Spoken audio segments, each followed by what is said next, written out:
ચલાણાના ગેબીનાથ સંપ્રદાયના સેવકો દ્વારા સ્વમાન યુટ્યુબ ચેનલ સંચાલક સામે બેફામ વાણી વિલાસની બાબતને લઈને અમરેલી કલેક્ટર ખાતે આવેદનપત્ર પાઠવવામાં આવ્યું છે। ચલાણાના ગેબીનાથ સંપ્રદાયના સેવકો દ્વારા અમરેલી કલેક્ટર કચેરી ખાતે સ્વમાન યુટ્યુબના સંચાલકની સામે બેફામ વાણી વિલાસનો ઉપયોગ તેમજ ધાર્મિક લાગણીને ઠેસ પહોંચે તેવા શબ્દોના ઉપયોગને લઈને કલેક્ટર કચેરી ખાતે ખૂબ મોટી સંખ્યામાં ગેબીનાથ સેવક સમુદાય દ્વારા કલેક્ટર કચેરીએ પહોંચી આવેદનપત્ર પાઠવ્યું હતું। આ આવેદનપત્રની માંગણી અનુસાર સ્વમાન યુટ્યુબને તાત્કાલિક અસરથી બંધ કરી તેના સંચાલક સામે કડક પગલાં લેવા માટે જણાવ્યું હતું। જે કે શ્રી ગુજરાતી સાથે પ્રતાપવાળા ચલાલા।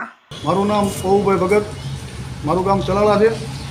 અમે સૌ અત્યારે એટલા માટે આ કલેક્ટર કચેરી આવેદનપત્ર દેવા આવ્યા છીએ કે એક ન્યૂઝ પત્રકાર તુષારભાઈ બસિયા દ્વારા અમારી ગેબી પરંપરા અને જાદરા બાપુના પરિવારને ખોટી રીતે ટાર્ગેટ કરી અને એન કેન પ્રકારે દબાવવા માંગતા હોય અને બદનામ કરવા માંગતા હોય અને જે કાંઈ જાદરા બાપુ પરિવાર કે જે કાંઈ વિરોધ કરે છે એમાં ધર્મને અને બધાને કલંક લાગે એ રીતના શબ્દોનો ઉપયોગ કરતા હોય।